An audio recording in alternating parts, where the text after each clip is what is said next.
Now, from Community College of Beaver County, head soccer coach Marcus Burrows and athletic director Tyler Kerr. Gentlemen, good to see you both, first of all. Yeah, great to be here. Thanks for having us. So listeners have been hearing me talk about soccer for months now, talking about the World Cup being in America, talking about my team Arsenal winning a championship, talking about the Pittsburgh Riverhounds, and they're probably tired of me going on and on, so I thought I'll bring some other soccer fans in here. And Marcus, you being the coach of a brand new startup program at CCBC, we're going to be talking about that and what people can look forward to. But first of all, the World Cup is here this week, and what are your thoughts? You going to be watching any of the matches on TV? Yeah, really excited. I'm actually going down to a game next week. Oh, who are you going to see? On the 18th, going down to Czech Republic versus South Africa down in Atlanta. Oh.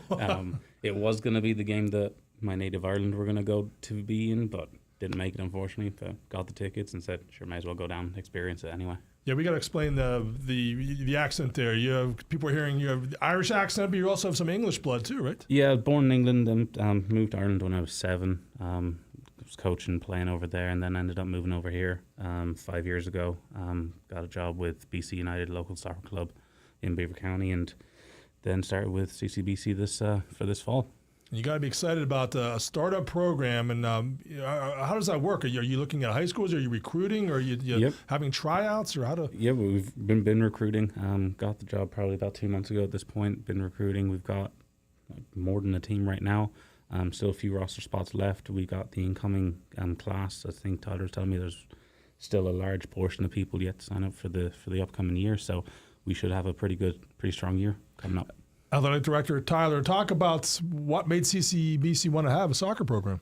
Well, I mean, I think it first starts with growth, right? Coming out of COVID, last time I was here, we talked about, we had our athletic offerings had changed a lot over the last 25 years. And coming out of COVID, getting the program to be more stable was goal number one. And then once we did that with the current sport offerings that we had, we looked at what were other potential growth areas, right? How could we expand our athletic offerings in a strategic and financially responsible way, and really looking at soccer was the best way to do that, best bang for our buck. And given the popularity of the sport, both at the youth level and the high school level, we thought it would be a good, recruiting opportunity for us. And locally, soccer has just kind of exploded, right? I mean, the World Cup is the most watched sporting event in the world.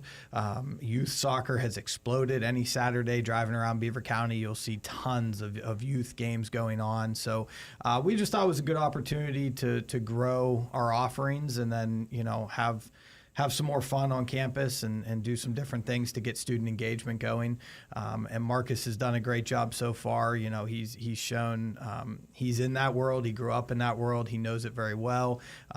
He runs BC United, which was a great connection to have, and recruiting and everything else. So things have been pretty smooth. We've hit a couple bumps along the way, which isn't to be unexpected when starting a new program at the collegiate level. But we've motored through and really happy where we're at, and I'm excited for this fall. Where will your home matches be at? Right, this year, the majority of them will probably be at right field in Chippewa. Okay. And we're looking at long-term solutions to have them on campus. You mentioned right field in Chippewa. And anyone doubting the popularity of the sport, go to right field on a weekend or go to Hardy Field in Brighton Township on a Saturday and Sunday. Yep. You're going to see so many kids playing soccer, all ages and all levels. And Marcus, talk about that, the popularity. What is it about soccer that made you a fan back in the day, and it's now become a career? What is it? Well, where does that passion stem from? So my father used to play, and then back in Ireland, you had pretty much two options: you play soccer or you play Gaelic games. I'm a soccer guy. That's just the way it was. So I grew up playing soccer. Ended up being pretty decent. Got an injury and then got into coaching because my father was a coach, and continued on from there. And now here I am doing what I love. We're talking about the popularity in the U.S. and then Tyler. Like I played in high school in the '80s, and then they kept saying, "Okay, it's going to become the next big thing. It's going to become popular." I think the projections were a little early then, but now in this past 20, 25 years, we've definitely seen it in so many youth programs. And is that one more enticing thing for CCBC when people were looking post high school, post secondary, where they're going. And Yeah, I think one of the big reasons why we want to have more sport offerings is because we want to attract more students to our campus, right? It's an arms race at any college right now. Enrollment's the buzzword anywhere. So how can you entice more student athletes to come to your campus, right? And if you're a soccer player and we don't offer soccer, that kind of takes us off the list right away when they're looking at colleges. So having as many sport offerings as possible, to capture the biggest audience that we can is really the goal. I think youth sports, like you said, soccer may have been a little behind the times then, but is starting to explode. I think part of that's parents looking for alternatives to football, especially when they're young, right? With concussions and injuries and things, they're looking for different sport outlets that are maybe a little bit safer. And then, population growth too is there's more kids looking for more opportunities. And, I think it is a good opportunity for us at the right time. And Marcus, talk about from a national standpoint, an entire country rallying around its soccer programs. You've seen that in Ireland and other places. So for the World Cup here this next 6 weeks or so, we're going to see people from all over the world gathered in the U.S. and Mexico and Canada to root on their teams. And it's I don't want to compare it to a religion, but I kind of do. And it's so important to people's lives. Well, what do you make of that? Why do people take the soccer or football, as it's called in the rest of the world, so seriously? It's just part of their lives. It can affect their week and can affect their weekends. Like if their team loses, then it affects their whole week. Like it's part of what's part of their being. It's just part of them. For some of these, especially around the world, people work so hard for their match ticket, and then they go, and then if the team doesn't live up to their expectation, their whole week is like, I've worked so hard for that. But if they win, they're on top of the world especially when you say you're an Arsenal fan, you're probably going to be on top of the world for the next for the summer. Insufferable is the word. But yeah, for the rest of the world, soccer is the sport. And it's going to be cool to see it back over here. I mean, it was here in '94. Yeah. And I believe then that kind of kicked off what the MLS and that's kind of brought everything into, and now you see the fruit of that coming in with all of the youth sports coming in, and soccer especially. Like as you said, if you go to right field with Basso, with Blackhawk over there, if you go to Hardy Field with BTBSA over there, there's a lot of kids playing soccer, especially at the younger age, especially at U10, U12. There's a huge growth in soccer right now, boys and girls especially. So it's great to see. I think one of the things that took a while for American public to get used to scoring, or we're used to basketball. The game last night was 115 to 110 or something like that. But a couple things. One, there are goals, and when they are so monumental, you jump off your couch, you're screaming, you're yelling for the neighbors to hear, you're so excited by the goal. But then there are other things to cheer. A great block by a defender, a great save, a corner kick that almost goes in. There's moments to cheer the whole way through. It's edge of your seat kind of entertainment and suspense. Yeah, soccer's a little bit more tactical. There isn't that constant free-flowing goals every like few minutes. But if you can sit down and analyze, not if you don't watch the ball, but watch everyone off the ball and see what's happening on that aspect, you start to pick up what every person is doing. But if you see like a great save, you can start to sort of see the reactions of the other players around them. It's like, ooh, that was something special. Yeah. Like we can all appreciate a good goal, but then there's the other half of the field as well. If you don't concede, you don't lose. Yeah. It keeps you, especially in a World Cup when you got 3 games to get you through get you through group stage. That could get you through. There aren't a lot of blowouts. There aren't a lot of games that are over by halftime, as you might see in an NFL game. No, it's going to be interesting this year with it going to 48 teams. How does that equate? Because now we've got a few more teams that may not have made it in previous years. So like the likes of your Hades and that sort of thing, how's that going to go when they go against Brazil? Are Brazil going to take it a little bit easier in that game, or are they going to still throw everyone out there and it could be a blowout? Or you get a Cinderella story coming on, that you get some random team that may never have made a World Cup before, and now they end up in the knockout stages, and then you're like, how did this happen? So it's great to see. And that's when people get caught up. You suddenly find yourself rooting for the Netherlands or somebody you never really had an interest in, but you like their style of play. And teams have different styles of play, right? Yeah, you got some teams that go a bit more direct, and they're looking to get up the field as quickly as possible, cause chaos. You get some teams that are a bit more patient, and they go back and side to side, and then they pick their right moment to attack, break lines, and go for it when they see the perfect opportunity. another beautiful thing I tell my fans, it's a 2-hour sport too. I mean, college football now, you're invested in 3.5 hours in front of the TV, and in soccer, it's unless there's a shootout, it's basically 2 hours, but it's all action packed. Well, that's the thing. If you're watching a football game, every play there's a stoppage. Soccer, there's no stoppages. They're 45 minutes of jam-packed action, unless the ball goes out for a corner or something. But even then, it's like 10 seconds, and they're straight back into it. There is no stopping in soccer. It's one of the most aerobic sports there is. You cannot switch off for a second, because at this level, if you switch off for a second mentally or physically, there's a goal. Because one person is what it takes. Mm-hmm. Yeah, there'll be casual fans watching, which I think is cool. That's how you get into it. But a couple of things maybe to explain to them. You mentioned there's no stoppage. In American sports, the ball goes out of bounds, we stop the clock. The coach calls a timeout, we stop the clock. Or the clock always keeps ticking. Now, at the end of the half, if there's extra time because a player got injured, they'll add that on. But people need to know about the constantly ticking clock, right? It doesn't. If you step out of bounds, it doesn't matter. Yeah. Correct. It's 45 minutes a half. The ball goes out of play. The clock keeps running. The referee and the fourth official has the opportunity at the end of that each half to add on time. Like if there's substitutions, they may add on 30 seconds for substitution. If there's an injury, they'll add on that sort of time. If there's every goal that's scored, they usually add on a little bit of time for the celebrations and whatnot. So usually at the end of each half, there'll be 3-4 minutes. But like sometimes if you see at the end of a game, there could be 8 minutes added on, which is it then gets real scary for some teams. If you have a 1-0 lead and you're holding on, then you see that board go up for 8 minutes, and you're like, oh, the deflation comes in. And it's the referee has the decision. So as people watching on TV, we don't know, is it really 8 minutes or is it 8 minutes and 17 seconds? Mm-hmm. Or so it seems like they wait till there's a final shot taken almost too. It's usually the whistle doesn't blow when the ball's in the middle of the pitch. It's usually there's an exciting moment and then the whistle. Either the goalie saves it or the kick goes wide. Is that by design that happens that way? Or? Well, it's a minimum of time. They're not allowed to go under it, but like they can, if it's 8:01, they can do it. But if they can go longer, if something happens during the added time. But usually they let the play finish out. Right. They're not like if you're through on 1v1 and it's like 8:01, there would be that would not be pretty.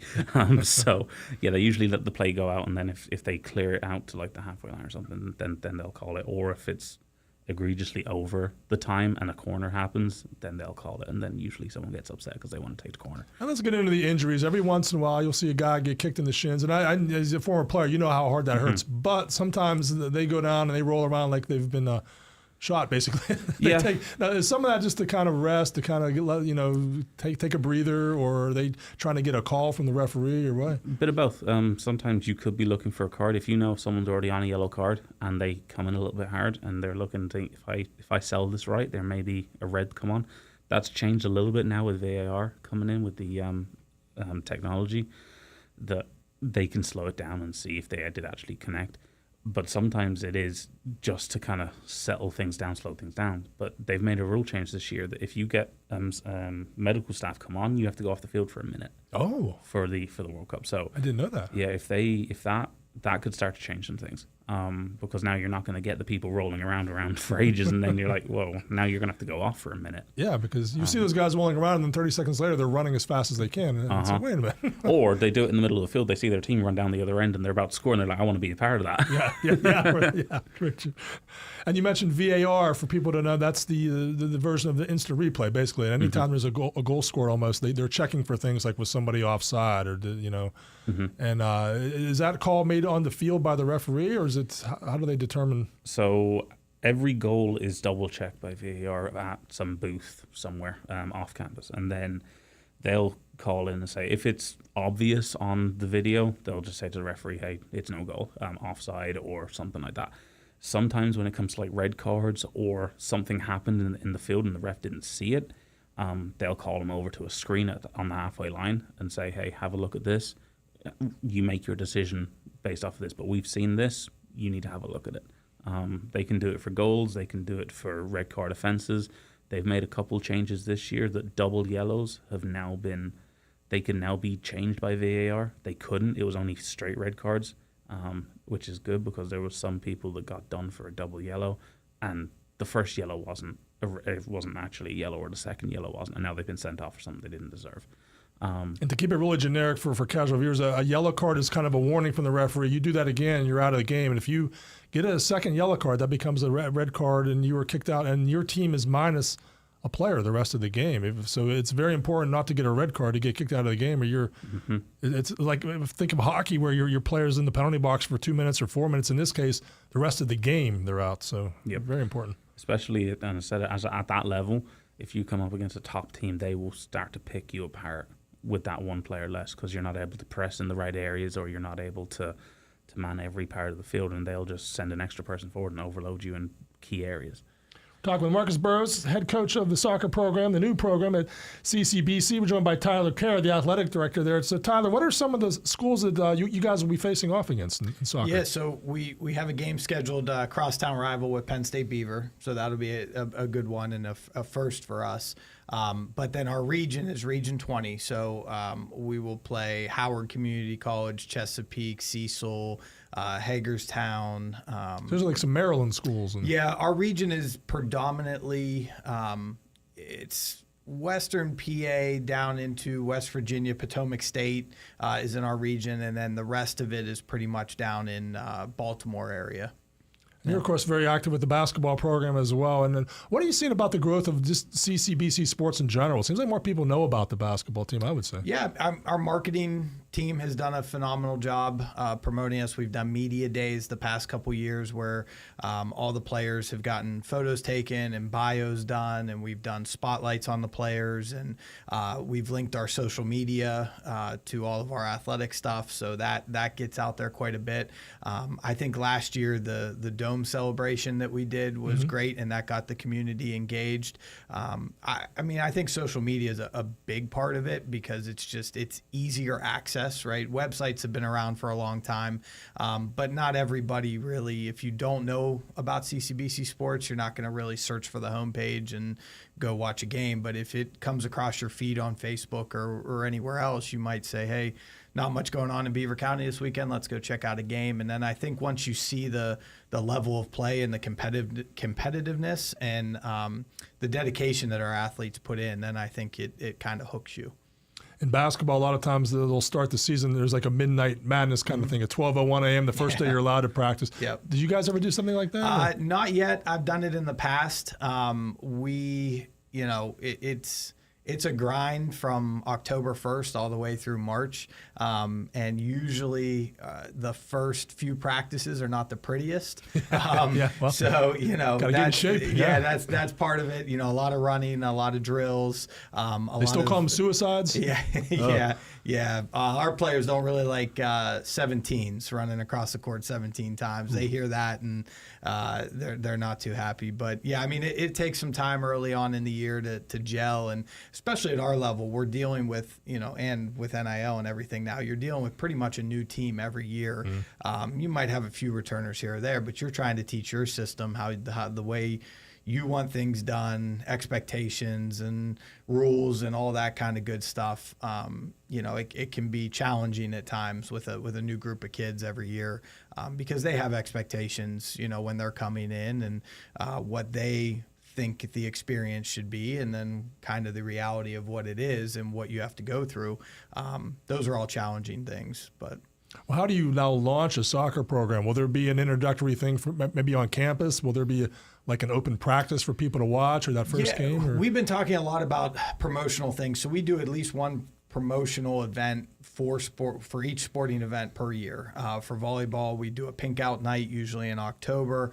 Men's and women's basketball, we usually have some kind of paint the town blue event where we give out T-shirts and do some different things. So we're talking about some inaugural things to do with soccer, possibly a tailgate prior to the first game. I know we have a lot of gear coming, scarf giveaway, all that fun stuff.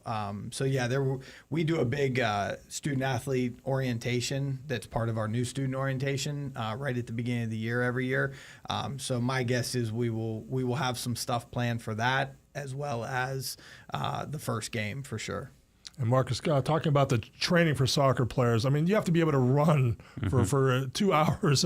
What are some of the training you guys will be doing to get everyone in tip-top shape? Yeah, we're not allowed to start until August 1st. So we got a bit of a stretch before our first game. I think Tyler said we're looking at early September, so we got a month to get them in shape. It's going to be a lot of 2 days in the first couple of weeks to get them in shape. Have they done studies how many miles per game a player runs?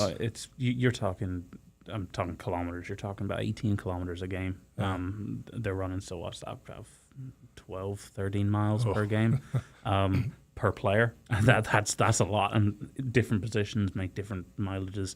Your center mids and your fullbacks, if they're an attacking fullback, they could be doing a lot of up and down. Like the field's 120 yards long. It's basically a little bit longer than a football field. And they're doing that up and down all the time. Unlike other sports where you have like a set position and you like that's your one little spot, soccer you could be anywhere on the field. Right, at one point you could be a right wing. Next minute you have to press all the way over to the left wing because that's what the team needs in that moment. Again, there's no timeout, so you got to. Yeah. They are in very good shape, the soccer players. Now we mentioned the World Cup. You're excited. You're going. You said the South Africa match, and who do you think the favorites are going to be? What nations do you think have the best chance of coming out of here as the champions? So I did this, like the simulator things that you can put out your brackets and all that. I did that last night, and I was looking at. I was like, Spain and France were my two like main ones. I think Portugal could be thereabouts. You got Argentina, Lionel Messi. People kind of rooting for him again. Yeah. Be a sentimental thing. He's like 38, and that's like ancient in soccer, Well, you'd assume it would be Messi and Ronaldo's last World Cup. You never know because they're in great shape, but you would assume it would be Ronaldo for Portugal, right? Yes. Yeah. And they're looking good. So they would be my top four. People are saying Norway is the underdog. They got that guy from Manchester City who's Haaland or whatever, who's just a freak of nature. He scores every game he plays. And they have Odegaard, I believe, from Arsenal. So what do you think? Norway, are they a long shot? Or? They have a couple good pieces. I think if they can keep it tight defensively, they have the offensive pieces to really cause people problems because Haaland and Odegaard will cause people problems. They will attract so much attention. They may need to stick 2 or 3 men on them just to keep them quiet. Yeah. It may open up other things. Sometimes the best form of defense is offense. Yeah. So if you have a superstar as an attacker, if you can keep the pressure in one end of the field, your other end is fine. And then England, that's a fan base that's been chomping at the bit. They haven't won since 1966, and they've been knocking at the door. England's getting closer and closer. They have some superstars. People know their names now. Do they have a chance? Yeah. I mean, you're looking, I think there's probably about 10 teams that have a chance. And you never know. There could be a Cinderella story. There could be someone that sneaks through all the way. People get taken for granted, and they make it a way up. England have a lot of superstars. It'll be interesting to see under Thomas Tuchel, the new manager, how that all blends. He's made some bold decisions with who he's brought. He didn't bring people like Cole Palmer and Phil Foden, who have been mainstays in the England squad. So it'll be interesting to see how that blends all together. But yeah, they have a shot. If it all works for them, they have the superstars to do it. It hasn't blended fully yet, but they have the players to do so. The U.S. was very successful in 1994, last time we hosted. So there's a lot of optimism for U.S. fans as well. And their matchup, their initial brackets, they play Paraguay, Australia, and I can't remember the third. Turkey. Oh, Turkey? Yeah. Okay. How does that shake up? Who's the team America is going to have the toughest time with? And I think Paraguay and Turkey will be the two toughest ones. I think Australia they should be okay in. They should be aiming to win that group. And I think I don't know who they look to get after that if they go the way through, but they have a good chance that if I was watched the Germany game the other night, they looked good. I worry a little bit defensively because especially that first goal in the first few minutes, I felt like they could have done a little bit better with it. But if you get Pulisic in the right areas and freed up to do what he wants to do going forward, he himself can cause a bit of problems. A bit like we're talking about with Haaland and Odegaard, he is the US superstar. If you can free him up, he can cause some damage. So they look pretty good against Germany. It's just whether they can keep it tight defensively in the later stages. Talking about Christian Pulisic of the U.S. team, a Hershey, Pennsylvania native, and he plays for a team in Italy now, right? To kind of show how. Yeah, AC Milan. He's one of their superstars right now. He's doing pretty well over there. The U.S. has some good pieces. It's just about can they make it work. Now, being on home turf, they should have the support behind them. No matter on what stadium, no matter where they're at, they should have the support behind them. So they have that going for them. But they have a good chance if they can make it all work. They're expecting a good turnout, SoFi Stadium Friday, and that place holds about 80,000. So, yeah. And so how's it work? If the USA advances into the next round, how many teams are left at that point? So there's 48 teams to start. There's 12 groups of 4. The top 2 automatically go through, which gives you 24. And then the best 8 third-place teams go through as well. So that means 4 of the third-place teams don't go through. So that gives you, 32. So we'd be expecting the US to get to around 32. Looking at how it could break out, they have a pretty good shot of making it to the 16. That's where it gets tough. That's when everything kind of closes in, and you get all the big teams kind of fighting it out at that stage. So they have a good chance. I think that's the minimum aim for them. If they can go any higher than that, then they've done really, really well. That'll be nail-biting TV. You're watching every moment counts. Yep. Every shot, every pass. Yeah, literally. And the problem is every single game matters for every team. So if there's any game that's slightly easier for any country, that means you may be able to pull off your superstars. I think we spoke about Brazil. They play Haiti. Is that a game that they can pull off their 2-3 superstars and give them a break for half a game or something like that? And that could help them later on, because they've had 45 minutes more of rest, rather than if you have each game is hard, each of your players are having to play more minutes, and that's going to catch up with you in the end. And one more World Cup question. Is there a superstar you would recommend people watch? I mean, we know about Messi. You mentioned Ronaldo. Is there someone else out there, if I'm sitting there looking for something to watch on TV and there's a game with Uruguay versus whoever, is there a superstar who's just that one person worth the time to watch just because they're so great? So, I mean, every country has somebody that you're like, ooh, they could be. They could be. I think Holland, for his superior physique and strength. He's with the Norway team. Yeah, with Norway, he's pretty cool. Portugal in general have a lot of good players. I think Spain have a lot of technically gifted players. Depends on what sort of style you're looking for. Then if you go nostalgic, you're looking at your Messis and your Ronaldos. And then, there's a lot of good players on a lot of good teams. Okay, well, hopefully it all builds soccer excitement for CCBC as well. What else do you want people to know about the Upstart program here, the brand new program that you guys are introducing this fall? Yeah, I mean, we want fans to come out. We're going to do a lot of fan giveaways, support the student athletes as best we can. And then, once we get it established and stable, then we'll be looking at growth. I think the long-term goal is to add women's soccer as well in the next year or two, and continue to further those sport offerings. And come to check out the website, check out social media. We're doing a website redesign right now, so that will launch at the end of the summer and should have some cool things. We do live stream every home athletic event we have, so men's and women's basketball, volleyball, soccer will be live streamed as well. So there will be a link on our website, and people, if they can't make the match but they want to watch online for free, they have that option as well. Are their colors black and gold? Is that what I'm seeing there? Or? Ours blue and gold. Blue Navy and gold. Okay, now I can see the blue. Yeah, okay. Navy and gold. Yep. All right. Yep. Well, you got to give us your scores as the season goes on. We do the daily sports reports. So Absolutely. We'll be happy to let people know. Well, good luck at CCBC. Glad to see Community College Beaver County introducing soccer, and I'm glad you were able to spend some time with us to talk about the World Cup, gentlemen. Thank you. Thanks for having us. All right, we got Noah coming in right now. He's got news for us. Go ahead, Noah. Good morning. On this Tuesday, June the 9th of 2000.